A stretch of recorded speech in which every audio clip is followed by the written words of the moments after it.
Hello, আসসালামু আলাইকুম। সবাই কেমন আছেন? আশা করছি সবাই খুব ভালো আছেন। আল্লাহর অশেষ রহমতে আমিও খুব ভালো আছি। তো আজকে আমার মেয়ের ব্রেকফাস্ট ভিডিও নিয়ে আসলাম। এটা আমার মেয়ের সকালে নাস্তা করবো এখন। তো ওকে একটু এগ রোল বানিয়ে দিব খুবই সিম্পল ওয়েতে। এই তো আমি একটা রুটি বানানো রুটি ছিল, ওটাকে জাস্ট একটু হালকা তেলে ভেজে নিচ্ছি। এই তো এখন তেল দিয়ে একটা ডিম গুলিয়ে দিয়ে দিলাম, জাস্ট একটু লবণ দিয়ে ডিমটাকে গুলিয়ে নিয়েছি। এখানে আপনারা আরো অনেক কিছু অ্যাড করতে পারেন। তো আমার মেয়ে এত কিছু খায় না, যার কারণে সিম্পল ভাবে একটু করা।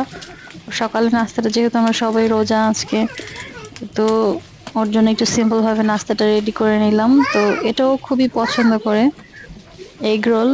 তো এতে একটু সসটা দিয়ে দিয়েছি, কারণ ও সস খেতে অনেক পছন্দ করে, যার ফলে একটু সসটা দিয়ে একটু স্প্রেড করে দিলাম। এই তো হয়ে গেছে।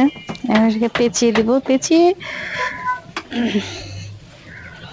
তো যদি কোনো ভুল ত্রুটি হয়ে থাকে ক্ষমা সুন্দর দৃষ্টিতে দেখবেন। আর প্লিজ আমার ভিডিওটাকে লাইক করবেন আর আমার চ্যানেলটাকে সাবস্ক্রাইব করে দিবেন। সবাই ভালো থাকবেন। তো দোয়া করি আপনারা সবাই ভালো থাকেন, আমিও যেন ভালো থাকি, আমার জন্য সবাই দোয়া করবেন। আল্লাহ হাফেজ।